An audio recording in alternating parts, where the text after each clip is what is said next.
What I'm going to do first is look at the dogma that the total amount of matter and energy is always the same. This got built into the foundations of science in the 17th century. It was not brought about by incredibly detailed observations using nanogram balances and so forth. It came about for purely philosophical or rather theological reasons. The founding fathers of modern science were all Christians who believed that the world was a machine, that God was a machine maker, an engineering, mathematically minded God who'd created the world machine, and he'd started off the world machine in the first place by creating the matter that's in it, which he created in the form of atoms, taking the idea from Greek atomism.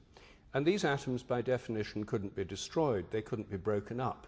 So once God had created them, the total amount of atoms, or matter, must automatically remain the same forever.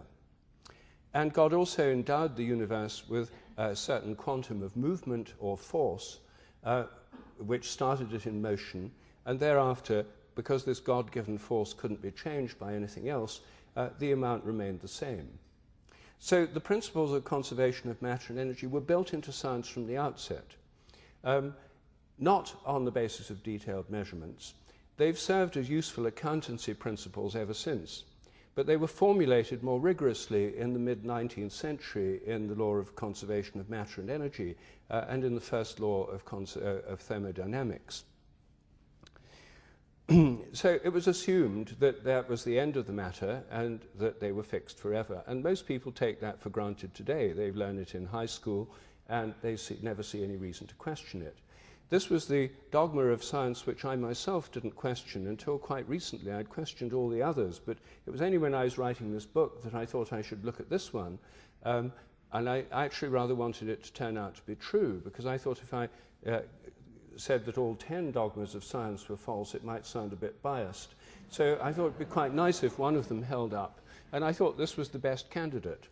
But when I thought about it, it turned out to be a shambles. First of all, physicists are above the law, and they've found themselves quite free to invent or hypothesize forms of matter and energy which no one had ever thought of before. One of them is, of course, dark matter.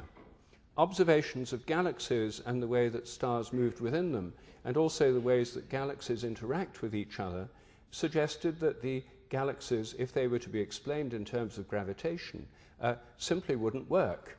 The whole thing simply didn't work. So in order to make it work, they hypothesized there was extra matter, which you can't see, hence the name dark matter, that accounted for all the phenomena of galaxies and their interactions. Well, how much dark matter was there? Well, simple. Just invent the exact amount you need to explain the observed phenomena. You can titrate the amount of dark matter at will to explain the phenomena you're trying to explain. If you find new phenomena, peculiar bulges in galaxies or something that one-size-fits-all dark matter won't explain, then you add a bit more where it's needed. The system works perfectly, and you can explain everything with complete accuracy because you can change the amount at will. The only trouble is no one knows what it is, and there's no independent evidence for it. People have been speculating about its nature ever since it was first postulated. Having created all this extra matter in the universe, then this meant there should be more gravitation, and physicists expected in the 1990s that the universal expansion from the Big Bang would slow down, the universe would stop expanding, then begin to contract under the influence of all this gravitational matter, until it ended in tears, in the reverse of the Big Bang, known in the trade as the Big Crunch. So when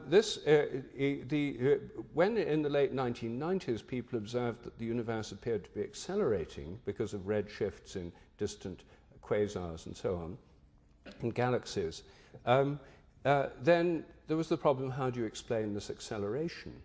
Well, the answer was ready to hand, a new form of energy no one had known about before, which caused the universe to expand. How much is there? Well, just the right amount to explain the facts. So we now have dark matter and dark energy as a huge amount of the universe. They currently make up about 96% of reality. Now, physicists have invented something like 20 times more energy and matter than anyone had ever heard of till the 1980s. And no one's said, oh, you can't do that, it's defying the law of conservation of matter and energy. And if you ask, is all this matter and energy conserved? Is the total amount always the same? Well, for dark matter, nobody knows. For dark energy, the most usual theory is that actually the amount's increasing. As the universe expands, there's more dark energy. The universe is now a perpetual motion machine.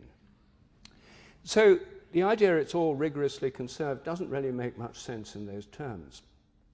There's also, within quantum physics, zero-point energy, a form of energy which is supposed to be there underlying the world we live in, which is like waves on an ocean of energy.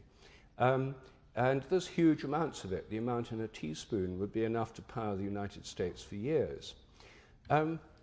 Not surprisingly, some people claim that they can tap this energy and have devices which tap unconventional or unknown forms of energy, including zero-point energy.